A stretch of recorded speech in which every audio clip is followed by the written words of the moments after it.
Africa में G20 सम्मेलन का आयोजन भारत के लिए गर्व की बात, पीएम मोदी। नई दिल्ली, न्यू दिल्ली। प्रधानमंत्री नरेंद्र मोदी आज शुक्रवार सुबह दक्षिण अफ्रीका के 3 दिवसीय दौरे पर रवाना हो गए। उन्होंने दक्षिण अफ्रीका की यात्रा पर रवाना होने से ठीक पहले भारत और दक्षिण अफ्रीका के संबंधों को याद करते हुए कहा कि भारत की 2023 की G20 अध्यक्षता के दौरान अफ्रीकी संघ को संगठन का स्थायी सदस्य बनाया गया था।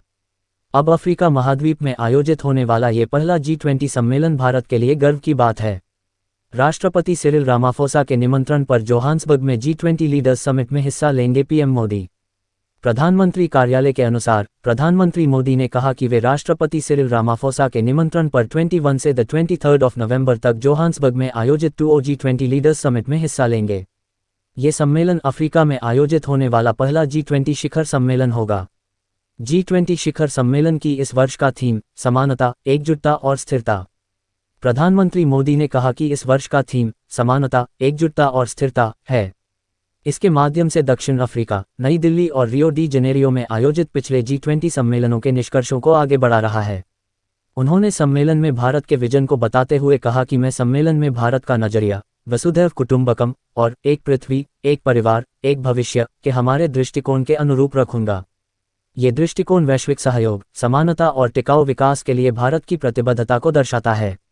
वैश्विक शांति जैसे अहम मुद्दों पर चर्चा की उम्मीद। इस दौरे के दौरान प्रधानमंत्री G20 के अलावा IBA, भारत, ब्राजील, दक्षिण अफ्रीका के छठे शिखर सम्मेलन में भी भाग लेंगे और अन्य देशों के नेताओं के साथ द्विपक्षीय वार्ता करेंगे।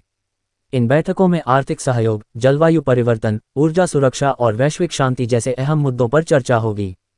भारतीय समुदाय से भी संवाद करेंगे पीएम मोदी। साथ ही प्रधानमंत्री मोदी दक्षिण अफ्रीका में रहने वाले भारतीय समुदाय से भी संवाद करेंगे। ये समुदाय भारत के बाहर सबसे बड़ा प्रवासी समुदायों में से एक है। प्रधानमंत्री इस अवसर पर प्रवासी समुदाय के अनुभव और योगदान को समझेंगे और उनकी समस्याओं व उपलब्धियों पर चर्चा करेंगे।